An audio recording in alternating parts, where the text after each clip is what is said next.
Friends, I am Sanjay Kumar Sinha, Assistant Professor from BC Department, Mahila College, Chaibasa.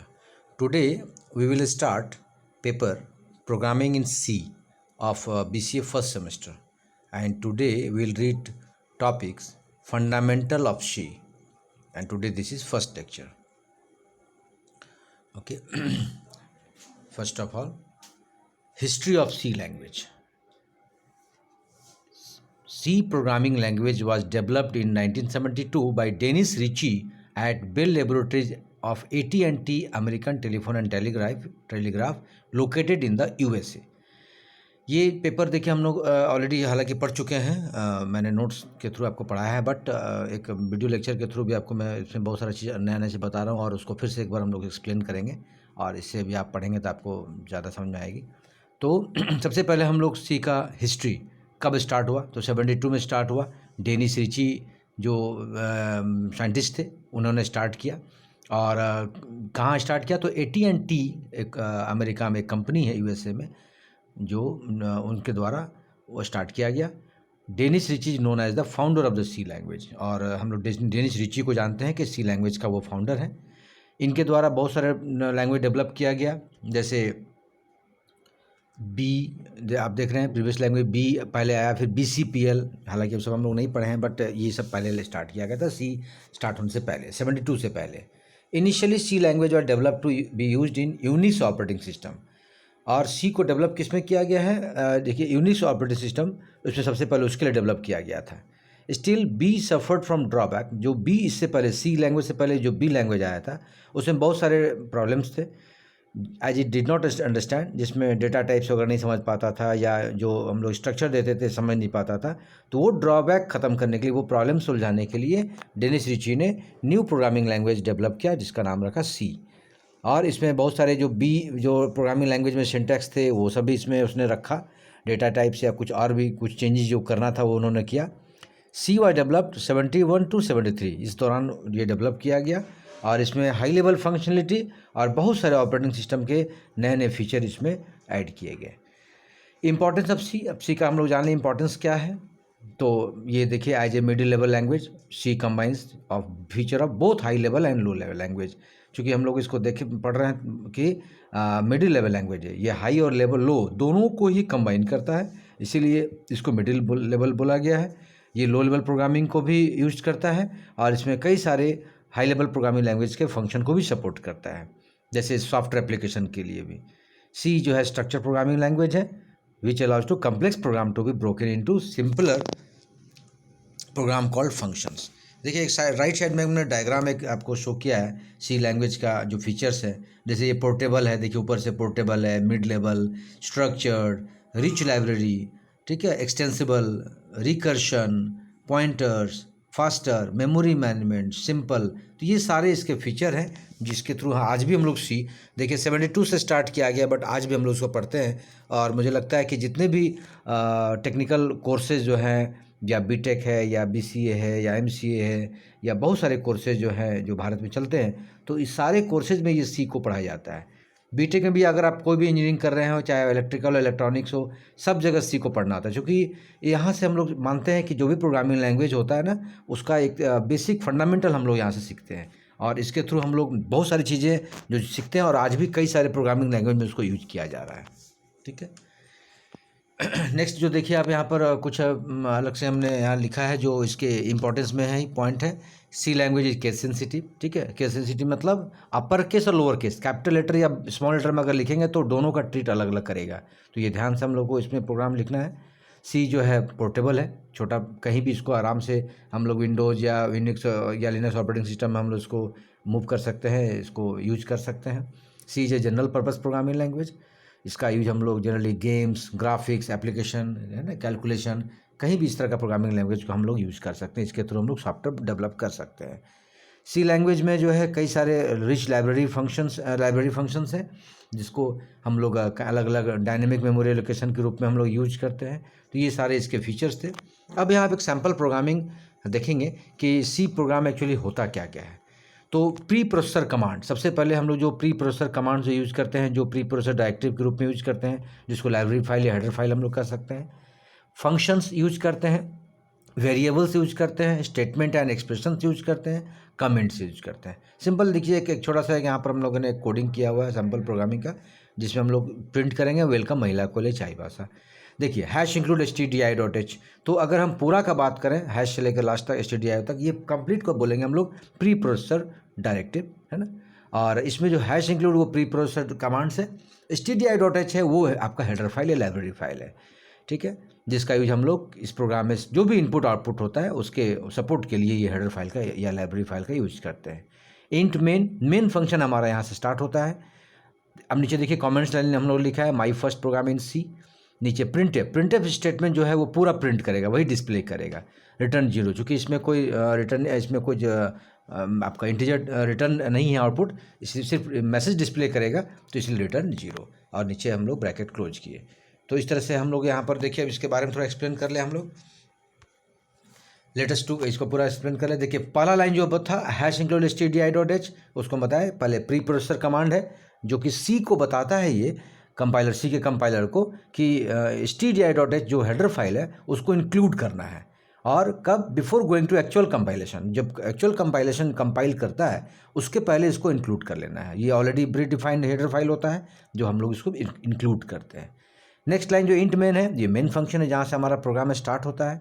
Next line जो आप देखे थे star, ये actually compiler इसको ignore करता है, इसमें जो भी लिखते हैं इसको वो कभी भी कंपाइल नहीं करता है, और इसको एक्चुअली कमेंट्स के लिए, प्रोग्राम को समझने के लिए हम लोग उसको यूज करते हैं, जिसको हम लोग कमेंट्स बोलते हैं। प्रिंटफ ये जो है सी का अनदर फंक्शन है जो कि जिसमें हम लोग जो भी डिस्प्ले करना चाहते हैं उसको हम लोग वहाँ हम लोग मैसेज को डिस्प्ले कर सकते हैं। और लास्ट लाइन जो आप देखे थे रिटर्न 0, ये एक्चुअली मेन फंक्शन को टर्मिनेट कर रहा है यहाँ पर, और ये वैल्यू रिटर्न 0, चूँकि सिर्फ यहाँ मैसेज डिस्प्ले करना है, कोई इंटीजर या कोई भी डेटा टाइप यहाँ वैल्यू रिटर्न नहीं कर रहा है, तो इसलिए वहाँ पर 0 हमने लिखा है। फिर आपको पढ़ना है इसमें basic structure and execute C program. एक सिंपल फिर हम एक प्रोग्राम का स्ट्रक्चर यहाँ लिखते हैं और उसको कैसे एक्चुअली ये इंटरनली एग्जीक्यूट करता है वो हम लोग देखेंगे। सी प्रोग्राम में कई सारे एग्जीक्यूशन होते हैं, इसको समझने के लिए देखिए सिंपल एक प्रोग्राम फिर लिया हमने, hash include stdi.h int main printf hello सी लैंग्वेज। यहाँ सिंपल हम लोग क्या डिस्प्ले कर रहे हैं, हेलो सी लैंग्वेज। इसके एक्चुअली इसके थ्रू हम लोग देखेंगे कि ये पहला स्टेप क्या होता है।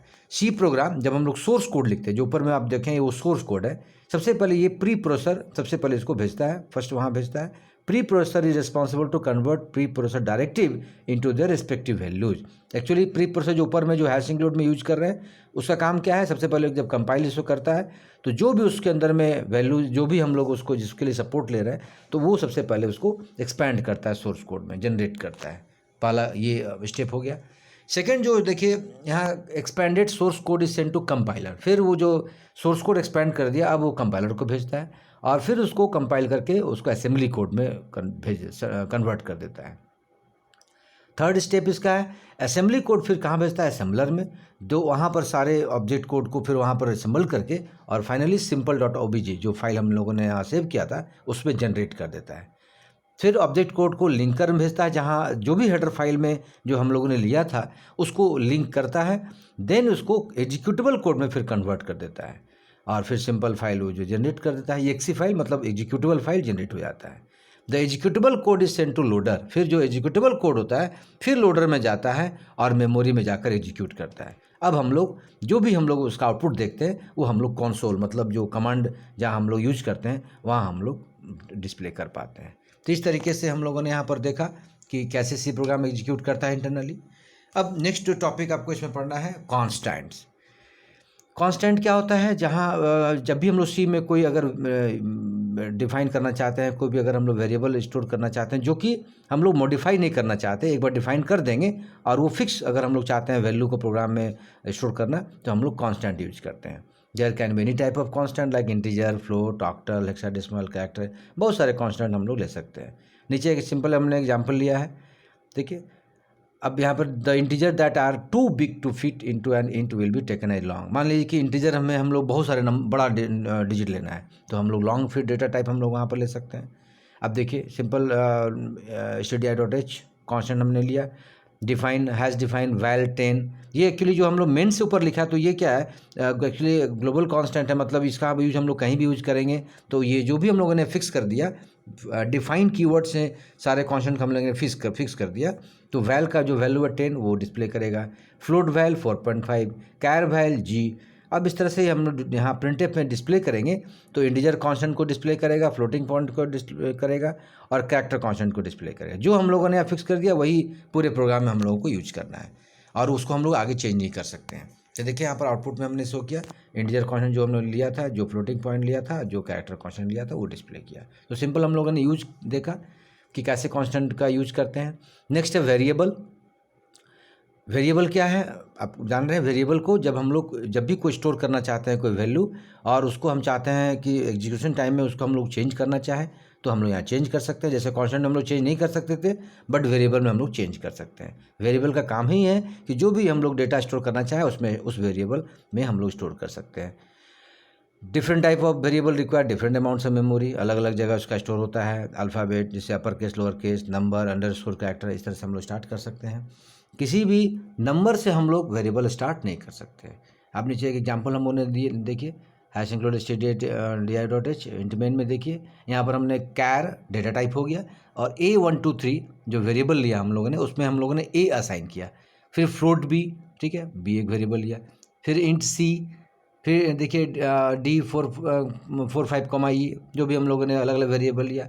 इस तरह से अब इसको डिस्प्ले करना है। तो प्रिंटिव में चूंकि हम लोगों ने लिया तो हमने बहुत सारे वेरिएबल, बट हम लोग प्रिंटिव हम लोग लिए सिर्फ 1 2 3 को हम लोगों ने डिस्प्ले कर रहा है। तो A123, तो A123 में जो वैल्यू असाइन किया हम लोगों ने वो डिस्प्ले करेगा, तो A सिर्फ डिस्प्ले किया, ठीक है। तो इस तरीके से हम लोगों ने वेरिएबल को देखा। अब नेक्स्ट जो टॉपिक पढ़ना है आपको, data types. Each variable in C has an associated data type.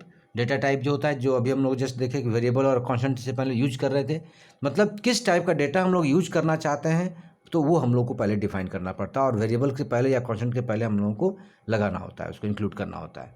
तो कई सारे कॉमन डेटा टाइप हैं, जैसे कैरेक्टर के लिए यूज करते हैं, इंट इंटीजर नंबर के लिए यूज करते हैं, float point value, decimal point value, ठीक है, जिसमें सिंगल प्रिसिशन हो उसमें यूज करते हैं। डबल, ये भी फ्लोटिंग पॉइंट और डेसिमल नंबर यूज करेंगे बट डबल प्रिसिशन के लिए यूज करते हैं, ठीक है। यहाँ पर एक हमने ऑपरेटर लिखा साइज ऑफ।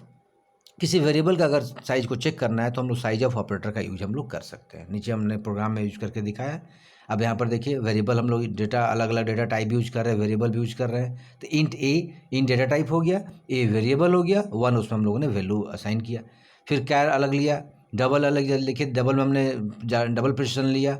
अब प्रिंटफ हम लोगों ने यहाँ पर डिस्प्ले कर रहे हैं। अब यहाँ पर चूंकि देखिए दोनों तरीके से यूज करके देखेंगे, साइज ऑफ ऑपरेटर का भी यूज करते हैं। तो प्रिंटफ जो यूज करेंगे, hello I am a character, my value is percentage C किसके लिए यूज करेंगे, कैरेक्टर के लिए, ठीक है। And my size is percentage LU, ये हम लोग आगे देखेंगे कि सारे जो यहाँ हम लोग यूज कर रहे हैं स्पेसिफायर, सभी का क्या क्या यूज होता है आगे हम लोग देख लेंगे। साइज ऑफ कैरेक्टर, तो देखिए नेक्स्ट जो और इस पे प्रोग्राम में कंप्लीट देखते हैं इसको। फिर एक बार प्रिंटफ हम लेते हैं, hello I M N integer, ठीक है, 3 बार हम लोगों ने डिस्प्ले कराया यहाँ पर। और देखिए नीचे देखिए आपको क्लियर समझ में आएगा कि साइज ऑफ से क्या हुआ कि साइज ऑफ जहाँ जहाँ देखिए साइज ऑफ हम लोगों ने दिया, बाकी जो डिस्प्ले कर रहा है प्रिंटफ में, बट साइज ऑफ क्या कर रहा है कि हर एक जो भी उसमें बाइट है उसको स्टोर कर रहा है, सॉरी डिस्प्ले कर रहा है। तो जैसे देखिए सबसे पहले चूँकि हम लोगों ने हेलो वर्ल्ड शो किया था तो हेलो वर्ल्ड लिखा है आउटपुट में, देखिए। फिर hello I am a character, my value is G and my size is 1 byte. तो 1 बाइट चूँकि साइज ऑफ के ऑपरेटर के थ्रू वो शो कर रहा है, बाकी तो जो डिस्प्ले हम लोगों ने लिखा है वो डिस्प्ले कर रहा है। इस तरह से सारे देखिए लास्ट में देखिए माई वैल्यू इज, जहाँ डबल शो किया था 3.14, चूँकि डबल प्रिसिशन लिया तो पॉइंट के बाद जितना डिजिट ले सकता था वो डिस्प्ले किया, और वो 8 बाइट चूँकि वो शो करता है मतलब ऑक्यूपाई करता है, तो वो पूरा उसको शो किया। फिर लास्ट में बाई सी यू शो, इस तरह से शो किया हमने। तो ये सिंपल, अगर हम लोगों ने अभी साइज ऑफ ऑपरेटर को हम लोगों ने देखा और वेरिएबल अलग डेटा टाइप का भी हम लोगों ने यूज करके देखा। देखिए नीचे हमने लिखा है different data types also have different range up to which they can store number, ठीक है, अलग अलग कंपाइलर टू कंपाइलर वेरी करता है।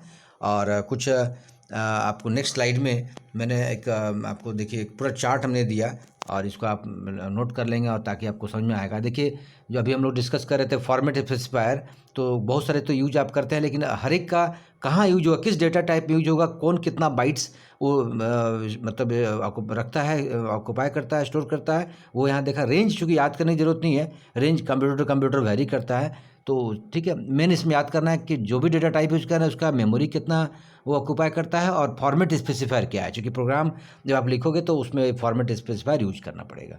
तो आप इसको ध्यान से इसको पढ़ के इसको याद रखें और इसको यूज करते रहें तो याद हो जाएगा। जैसे देखिए एग्जांपल सिंपल देते हैं, ऊपर देखिए शॉर्ट एंड, ठीक है, तो देखिए इसका फॉर्मेट स्पेसिफायर क्या है, %HD, ठीक है। इस तरह से बहुत सारे, अभी जैसे एलयू हम लोगों ने लिया, अनसाइंड लॉन्ग बीट, ठीक है। फिर नीचे देखिए फ्लोट, तो %F, जनरली %C, %D का यूज हम लोग करते हैं, ठीक है। तो ये सब ध्यान रखना। %D किसके लिए यूज करते हैं, इंट के लिए, कितना बाइट लेता है वो देखिए हमने लिखा है 4।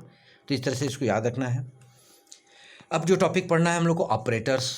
Operators are the foundation of any programming language. Actually operator जो होता है किसी भी प्रोग्रामिंग, चाहे सी हो, C++, जो प्रोग्रामिंग लैंग्वेज है जो आप सेकंड सेमेस्टर में C++ पढ़ेंगे, तो वहाँ भी प्रोग्रामिंग लैंग्वेज में हम लोग उसका यूज करेंगे। जैसे प्लस है तो ऑपरेटर हो गया।